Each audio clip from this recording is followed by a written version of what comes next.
নামের বোতলে লেখা থাকে ম্যাঙ্গো জুস, কিন্তু ভেতরে সত্যি কি আমের রস আছে? এই গল্পটা শুরু হয় এক ফোঁটা জল দিয়ে, তার সঙ্গে মেশে চিনি সিরাপ, স্টার্চ, কৃত্রিম ফুড কালার, আর সব শেষে মাত্র কয়েক ফোঁটা ম্যাঙ্গো পাল্প। স্বাদ আসার জন্য নয়, শুধু রং আর গন্ধের অজুহাত দিতে। মেশিনে সবকিছু ভালো করে মিশে যায়, দেখতে ঘন, রঙে ঝকঝকে, ঘ্রাণে আমের মতো। কিন্তু এটা জুস বানানো নয়, এটা ফর্মুলা বানানো।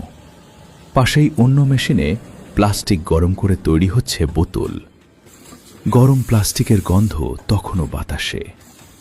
সেই বোতলেই ঢালা হচ্ছে এই তথাকথিত জুস। তারপর সিল, স্টিকার আর এক ঝলমলে বিজ্ঞাপন, ফ্রেশ ম্যাঙ্গো জুস।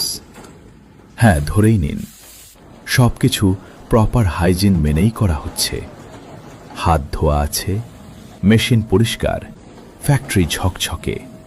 কিন্তু প্রশ্নটা এখানেই, পরিষ্কার হলেই কি খাবার পুষ্টিকর হয়ে যায়?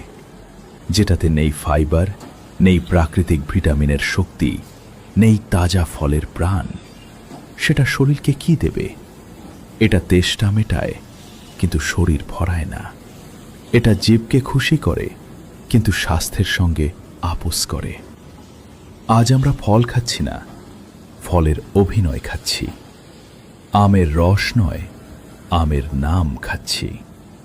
এই ভিডিও কোনো ফ্যাক্টরির বিরুদ্ধে নয়, এই ভিডিও একটা অভ্যাসের বিরুদ্ধে।